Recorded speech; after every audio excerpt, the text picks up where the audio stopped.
Stephen Kinnock has suggested that we need to bring in ID cards.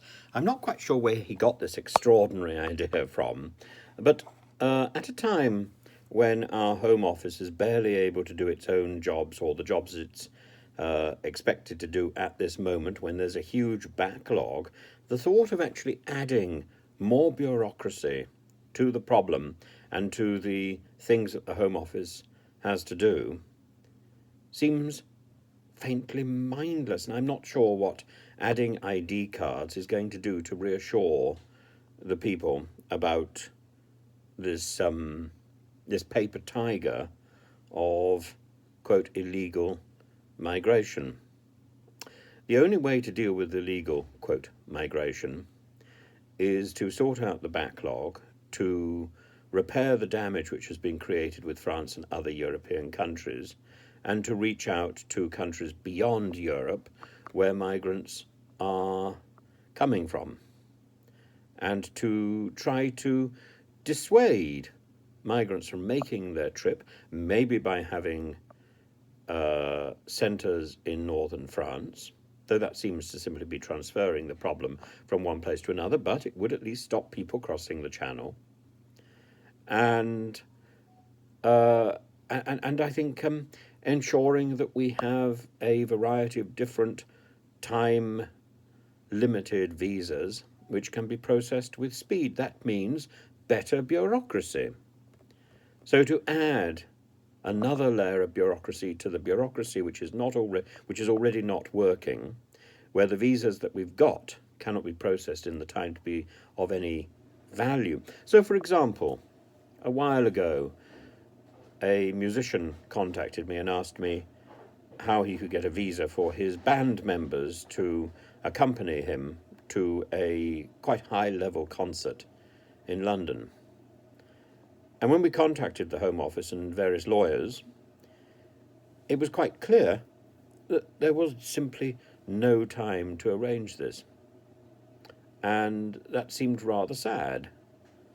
And indeed, the Department of Culture, Media, Digital Culture, Media and Sport was as much help as a tractor in the North Atlantic.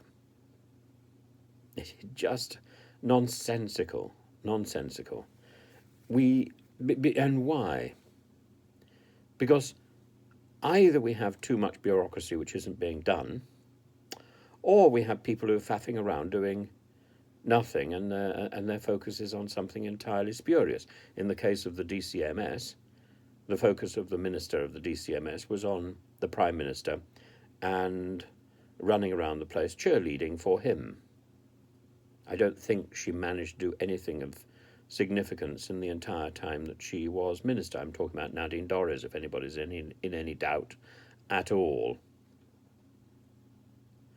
But when we're at a point where we cannot rely on the visas that are on offer, and at the same time we are expecting people to pay, and not only pay for the visas, not only to pay the Home Office, but also to pay the various people who are sponsoring those visas.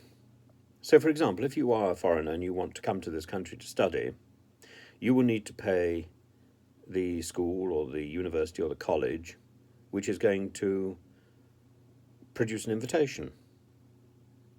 Now, I can think of one or two institutions who have taken the money, who simply do not have the appropriate people on their staff to process that paperwork, who, in other words, could not possibly process that paperwork.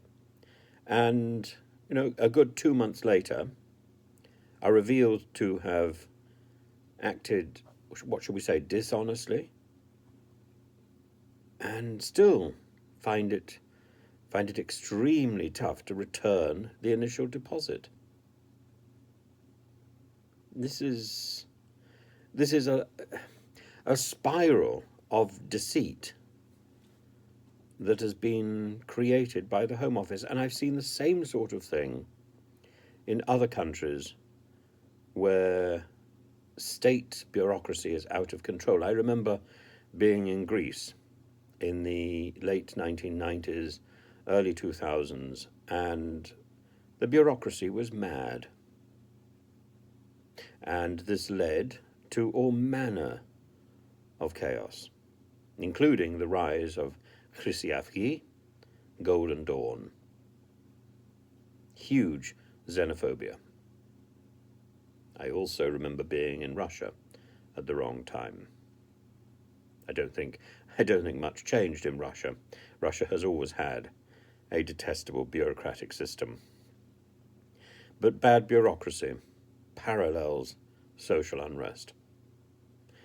If we're going to improve our situation, we need to sort out the bureaucracy in the Home Office, not add to it. Sort out what's already there.